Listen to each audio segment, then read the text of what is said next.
எப்படி இருக்கீங்க? எல்லாரும் சந்தோஷமாக ஆரோக்கியமாக இருப்பீங்கன்னு நம்புகிறேன். இன்றைக்கி நம்ம இந்த vlogல என்ன பார்க்க போகிறோம் அப்படின்னா, ஒரு ஹேர் பேக் பற்றி தான் இன்றைக்கி நான் யூஸ் பண்ணுற ஒரு ஹேர் பேக் உங்ககிட்ட ஷேர் பண்ண போகிறேன்.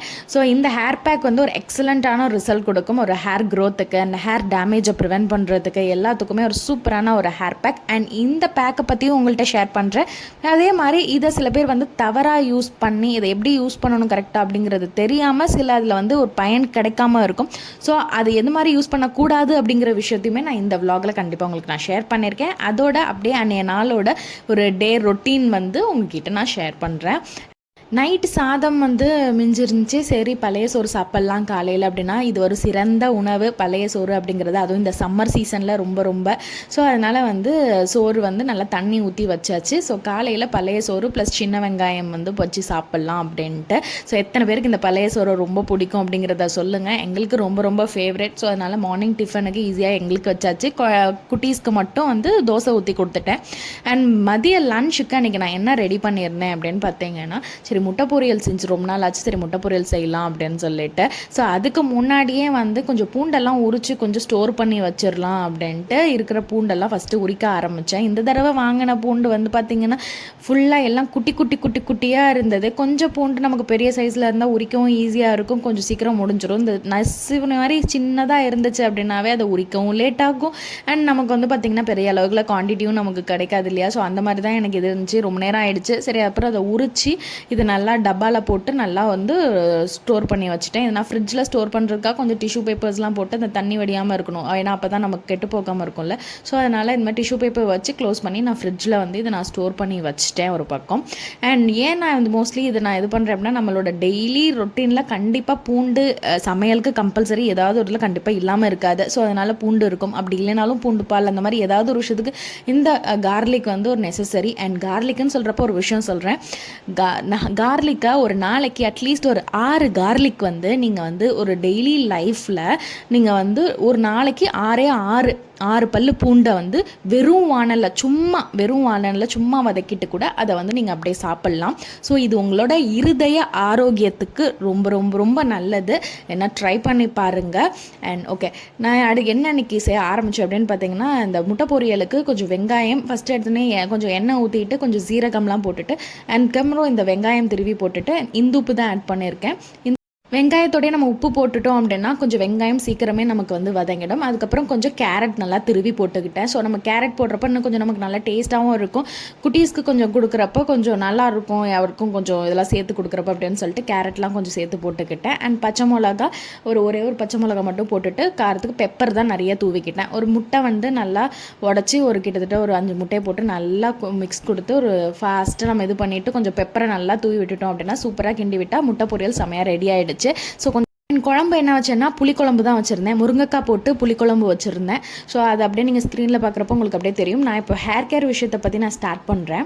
ஓகே, இன்றைக்கி நம்ம இந்த ஹேர் பேக் வந்து என்ன யூஸ் பண்ணி நம்ம வந்து ரெடி ஸோ ரைஸ் வச்சு தான் ரெடி பண்ண போகிறோம். ஸோ ரைஸ் வாட்டர் தான் இப்போ நம்ம வந்து யூஸ் பண்ண போகிறது. இந்த ரைஸ் வாட்டரில் நிறைய வகையில் நம்ம யூஸ் பண்ணலாம். எல்லாமே வந்து பயன் கொடுக்கும். ஒவ்வொன்றும் ஒவ்வொரு மாதிரி நமக்கு வந்து பயன் கொடுக்கும். இப்போ நம்ம வந்து பார்த்தீங்கன்னா அரிசியை நைட்டே நீங்கள் நல்லா ஊற வச்சிடணும். நைட்டுன்னு கூட சொல்ல முடியாது, கிட்டத்தட்ட மோர் தென் ஒரு 24 ஹவர்ஸ் கொஞ்சம் அதை வந்து ஃபெர்மெண்ட் பண்ணும். வெறும் அரிசியை வந்து கொஞ்சமாக ஒரு கிளாஸ் தண்ணியில் வந்து போட்டு நல்லா ஊற வச்சுடுங்க. அதை ஒரு 24 மணி நேரத்துக்கு ஊற விட்டீங்க அப்படின்னா அது நல்லா ஃபெர்மெண்ட் ஆகிடும். ஸோ அந்த மாதிரி அந்த ஃபெர்மெண்ட் ஆன அந்த ரைஸ் வாட்டரை வந்து ஸ்கேல்ப் ஃபுல்லாகவே கம்ப்ளீட்டாக ஸ்ப்ரே பண்ணிவிட்டு ஒரு லிட்டில் மசாஜ் கொடுத்துட்டு நீங்கள் ஹேர் வாஷ் பண்ணாலுமே வந்து சூப்பராக வந்து உங்களுக்கு நல்ல ரிசல்ட் கொடுக்கும். அண்ட் நான் இப்போ இன்றைக்கி நான் என்ன பேக் ரெடி பண்ணுறேன், சாதம் வடித்த கஞ்சியில் தான் நான் வந்து இன்றைக்கி வந்து இந்த பேக் ரெடி பண்ண போகிறேன். இது எப்படின்னா இதை நான் ஃபெர்மெண்ட் பண்ண விடலை, பட் இதையுமே ஃபெர்மெண்ட் பண்ணலாம். பட் இந்த சாதம் வடித்த கஞ்சி ரொம்பலாம் ஃபெர்மெண்ட் பண்ண விடக்கூடாது. ஒரு கிட்டத்தட்ட ஒரு 8 ஹவர்ஸ் இல்லை ஓவர் நைட் விட்டாலே போதும். முடிஞ்ச அளவுக்கு நீங்கள் நைட்டில் வந்து நீங்கள் வடித்து வச்சுட்டு அந்த கஞ்சை வந்து நீங்கள் மறுநாள் காலையில் நீங்கள் யூஸ் பண்ணலாம். பட் அப்போ நீங்கள் அந்த டைமில் யூஸ் பண்ணுறப்பமே அது ஃபெர்மெண்ட் ஆகிருக்கிறதுனால அந்த கஞ்சி அந்த எப்படி இருக்கும் அப்படின்னா கொஞ்சம் ஸ்மெல் வரும்.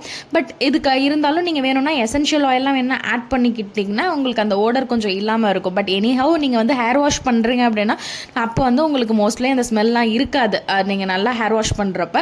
பட் அதுவுமே சூப்பராக பெனிஃபிட் கொடுக்கும். நம்ம வந்து கிட்டத்தட்ட ஓவர் நைட்டில் வந்து சாதத்தை வடித்து அந்த கஞ்சை அப்படியே மூடி போட்டு வச்சிட்டோம்னா மறுநாள் காலையில் அந்த கஞ்சை யூஸ் பண்ணிங்கனாலும் உங்களுக்கு நல்ல ரிசல்ட் கிடைக்கும். இது வந்து முடிக்கு நல்ல ஒரு ஷைனிங் கொடுக்கும். அந்த ஃப்ரிஸி ஹேர் இருக்கும்ல, ரொம்ப சில பேருக்கு வந்து ஃப்ரிஸி ஹேர் இருக்கும், ரொம்ப ட்ரையாக இருக்கும் ஹேரு.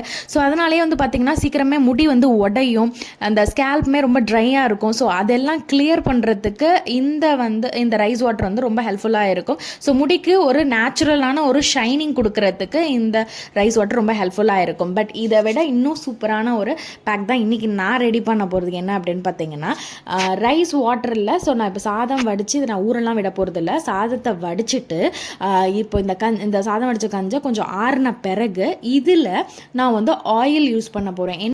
கோகோனட் ஆயில் யூஸ் பண்ணலாம். அப்படி இல்லை அப்படின்னா நீங்கள் கேஸ்டர் ஆயில் கூட அதில் வந்து ஆட் பண்ணிக்கலாம். இப்போ கேஸ்டர் ஆயில் ஆட் பண்ணுறீங்க அப்படின்னா இந்த ஒரு கப் ஆஃப் இது நான் இப்போ காமிச்சிருப்பேன் இல்லையா, ஸோ அந்த சாதம் வடித்த கஞ்சோடு சேர்த்து ஒரே ஒரு டீஸ்பூன் கேஸ்டர் ஆயில் மட்டும் நான் லாஸ்ட் வீடியோ பார்க்கல அப்படின்னா போய் செக் பண்ணி பாருங்கள். இதோட டீட்டெயில் சொல்லியிருப்பேன். கேஸ்டர் ஆயிலை ப்ராப்பராக யூஸ் பண்ணல அப்படின்னா கண்டிப்பாக ஹேர் டேமேஜும் ஆகும்.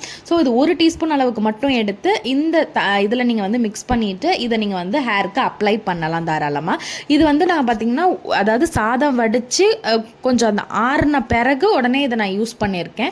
இதை வந்து நான் ஃபெர்மெண்ட் பண்ண விடலை, நான் டைரெக்டாக தான் நான் யூஸ் பண்ணியிருக்கேன். ஸோ ஃபெர்மெண்ட் பண்ண விடாமல் அந்த வாட்டரை டைரெக்டாக எடுத்து அதில் தான் இந்த ஆயில் மிக்ஸ் பண்ணி நம்ம வந்து இப்போ இந்த ஹேருக்கு நான் ஹேர் பேக் ரெடி பண்ணுறேன். ஸோ இந்த மாதிரி பண்ணுறப்போ ஹேர் க்ரோத் வந்து நல்ல ஃபாஸ்ட்டாக இருக்கும். ஏன்னா நமக்கு அந்த கேஸ்டர் ஆயிலில் பயங்கரமான வந்து நியூட்ரிஷனல் இருக்குது நம்மளோட ஹேர் க்ரோத்துக்கு ஹெல்ப் பண்ணுறதுக்கு. அண்ட் அது மட்டும் இல்லாமல் இந்த ரைஸ் வாட்டரும் வந்து அதில் இருக்கக்கூடிய ப்ரோட்டீன்ஸுமே வந்து ரொம்பவே உங்களுக்கு ஹெல்ப் பண்ணும். ஸோ ஹேர் வந்து நிறைய க்ரோத் ஆகுறதுக்கு. இதில் முக்கியமான ஒரு விஷயம் என்ன செய்யக்கூடாது அப்படிங்கிறத நான் கண்டிப்பாக சொல்கிறேன்.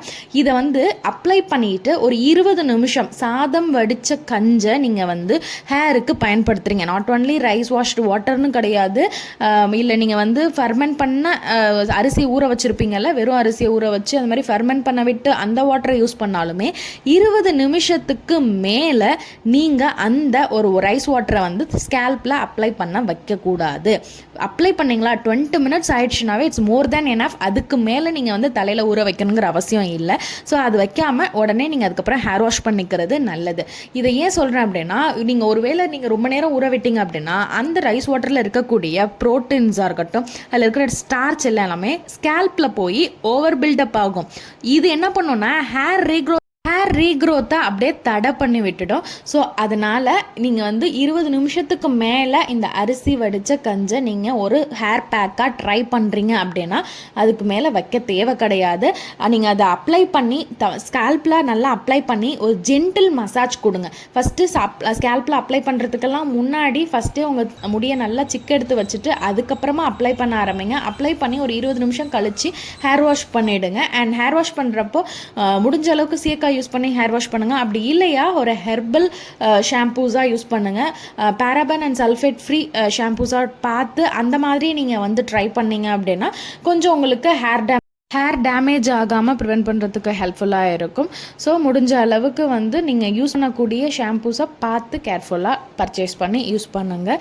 இந்த vlog கண்டிப்பாக உங்களுக்கு ரொம்ப ஹெல்ப்ஃபுல்லாக இருக்கும். நம்ம நிறைய ஒரு யூஸ்ஃபுல்லான இன்ஃபர்மேஷன்ஸ் உங்களுக்கு கண்டிப்பாக இந்த வீடியோஸ் மூலமாக கிடச்சிருக்கும். அண்ட் கொஞ்சம் என்னுடைய டெய்லி ரொட்டீன்ஸும் உங்ககிட்ட ஷேர் பண்ணேன். ஸோ அதுவும் உங்களுக்கு என்டர்டைன்டாக இருந்திருக்கும் நம்புகிறேன். ஸோ இது போல் இன்னொரு vlogல உங்கள் எல்லாரையும் சந்திக்கிறேன். அண்ட் வந்து உங்களுக்கு இந்த vlog பிடிச்சிருக்கா என்னங்கிறத எல்லாமே கமெண்ட் பண்ணுங்கள். கண்டிப்பாக டெஃபினட்டாக நான் வந்து ரீட் பண்ணுவேன். அண்ட் இன்னொரு vlogல உங்கள் எல்லாரையும் சந்திக்கிறேன். Till tata, bye bye.